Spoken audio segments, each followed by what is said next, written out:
On violence in Worcester, the police department has launched a brand new investigative unit. Its members interact with known offenders in high-risk areas. Boston 25 News reporter Wale Aliyu standing by live for us. And Wale, talk to us about the police definition of a high-risk area. How are they defining this? Vanessa, the Crime Analysis Division crunches numbers from every arrest and uses that data to guide where to place officers. Police launched this new unit this past weekend with 3 arrests, one of them in this parking lot. But is this the right approach? Just something looks a little bit out of the ordinary, just how someone might look at you and someone might walk by. A Worcester police officer assigned to Belmont Street arrested 31-year-old Carlos Ramon Sunday after an alleged drug deal outside the 7-Eleven.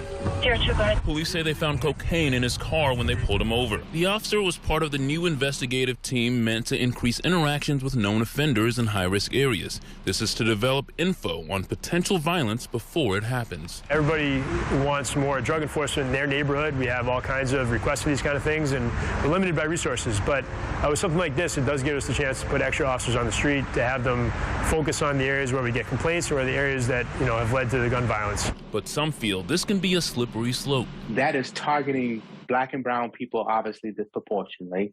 And so that is very different than going to talk in these communities and say, tell us some of the things you've seen. Tell us some of the challenges you're having. Tell us where we may be able to find some challenges before they arise, because my community knows them, because they know these problems and they know these people. That is community policing. So how do we make sure that this program is not disproportionately targeting specific communities? That's obviously important to us. This type of crime cuts across race. All races in Worcester obviously are involved in crime.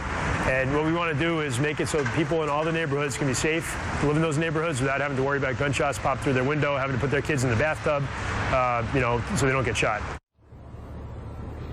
Worcester PD told me they believe this approach will work for 2 reasons. One, they feel like crime is pretty spread out in this city. They don't feel like it's highly concentrated in one area like you might see in other cities. And number 2, they don't feel like there's a lot of anonymous violence. They feel like they know the city's small enough that they know most of the groups and most of the people that are committing the acts. For now, it's very latest live in Worcester tonight. Wale Aliyu, Boston 25 News.